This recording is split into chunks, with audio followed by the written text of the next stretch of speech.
Hey everybody, welcome to the NBA on 2K Sports. I'm Ernie Johnson. I've got the legendary Shaquille O'Neal by my side. And it is Raptor basketball tonight as the Toronto Raptors go up against the Los Angeles Lakers at Staples Center. And for Los Angeles, with a record of 3-7 over their last 10 games, they have been struggling. Wins hard to come by. We'll see if they can grab one tonight. You know, Shaq, we got it pretty good. It's a wonderful country. We're getting paid to watch these games. But let me pose this. Two teams, two conferences.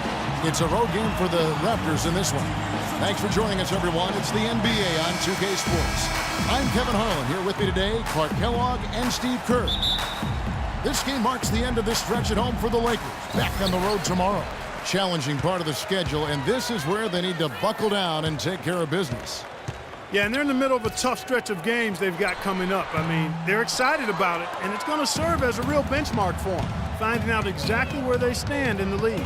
And that's something every team wants to know. You know, to get where they want to be, they're going to have to really beat the best teams in this league. So I know what they're thinking is, bring it on. Let's go. All fueled up and ready to go. Let's check out who's on the floor, courtesy of Gatorade.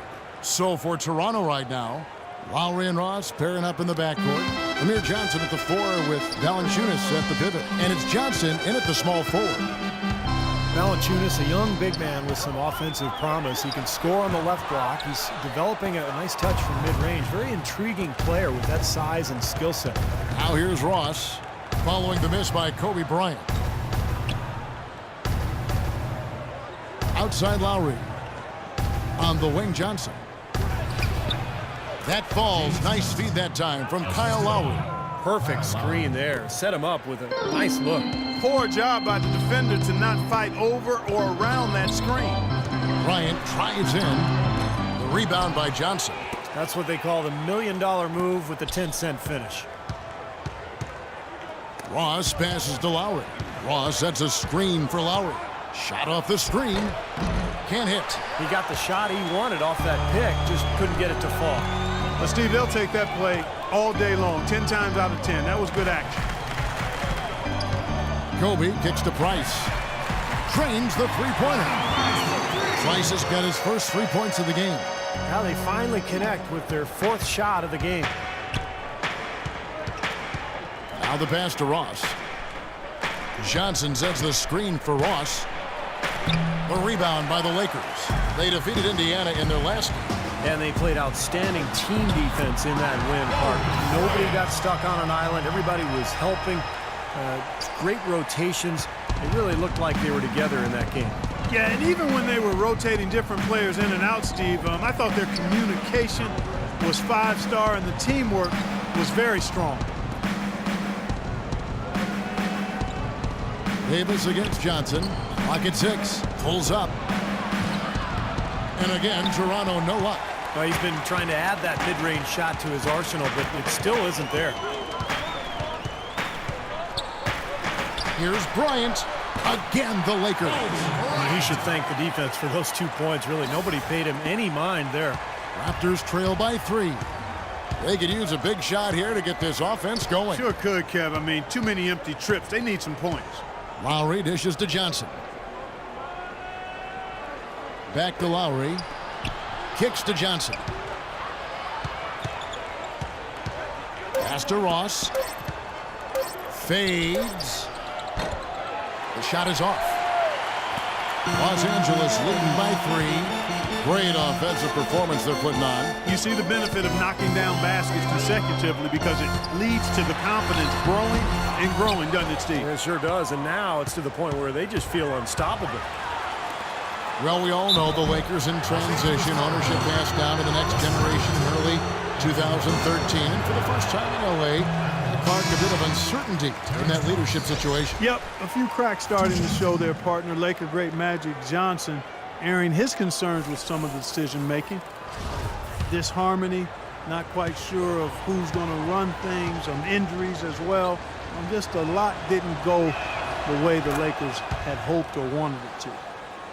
And when you look at the Lakers, they say that second-generation businesses have a high failure rate. Only time will tell if they can continue the remarkable winning streak this team has enjoyed through the years.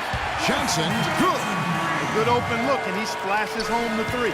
Raptors trail by 5. Earlier, Doris Burke spoke with head coach Dwayne Casey. He said he certainly followed the rise of Jeremy Lin into a prime-time point guard in this league, and he told me we need to try to limit his penetration. That's where he's most effective, slashing and with the drive and kick. Guys, Lin has certainly been working to improve his outside shot, but sometimes you have to pick your poison, and they'll live with him shooting from outside. Back to you. And as always, Doris, thank you. Now, here is Lowry after Jeremy Lin's miss. That's good from Lowry on the assist from Valanciunas. And, you know, for the Lakers with the harder cap, they can't outspend like they used to. With the internet, players like Durant don't need to be in a big market to get exposure like it was in days past. So the Lakers will need to outsmart other teams to continue their success. Patterson, so they take the lead. They are really doing a nice job establishing a presence inside early. It's going to open things up for them on the perimeter going forward, Clark. So timeout called here, the first for Los Angeles. Last time these two teams came together was also in this building, and they were able to win it for the home fans. And in winning that last game, guys, they drove the lane and attacked the basket very aggressively. It led to them drawing a lot of contact inside and causing some foul trouble for their opponent. Catching up on the changes for Los Angeles. Sacre, he's checked in for Hill. And Ellington is subbed in for Wesley Johnson. And here's Young from the arc. Kevin, I didn't like that defensive effort at all, but they're lucky he missed it. Yeah, they were very lucky defensively because there was some miscommunication there. They left him wide open. Johnson, a wide open look. Here's Hansbrough. Goes up and lays it nice and easy. Hansbrough's got his first 2 points. That's some tenacity inside, battling for the second chance points. Here's Lin. Good. And what Steve mentioned was a big reason they came out on top. Some of their opponents' most important players, it seemed, going to spend a good chunk of crunch time, Clark, on the bench. And that really gave them an upper hand late, Kevin. I love the way they went right at them in that game, attacked them, and drew a bunch of fouls. Here's Johnson after Jeremy Lin's bucket. Foul call that time on the way up. That'll give him 2 chances at the free throw line here. You know, James Johnson really seemed to solidify his place in the league with his play last year. You can tell he's slimmed down, and he's never looked more athletic.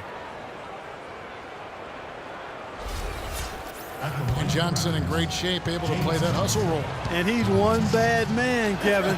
He comes from a martial arts family now. James, his parents, and his siblings all are black belts. Don't mess with those folks, man. Do not mess with them. He's always been extremely reliable at the line, and today's been no different. Lin, the shot, no good. Now Toronto takes it the other way. Last game matchup with the Suns, a tough loss there. Was not a very inspired performance for them, particularly defensively. I thought, you know, they gave the hostile crowd a lot to cheer about, frankly. Yeah, they allowed a lot of free runs to the hoop, a lot of open jumpers, and in the end, the opponent's shooting percentage was right through the roof, and you can't win when that's the case. And still a close game as the first quarter comes to a close. Toronto ahead.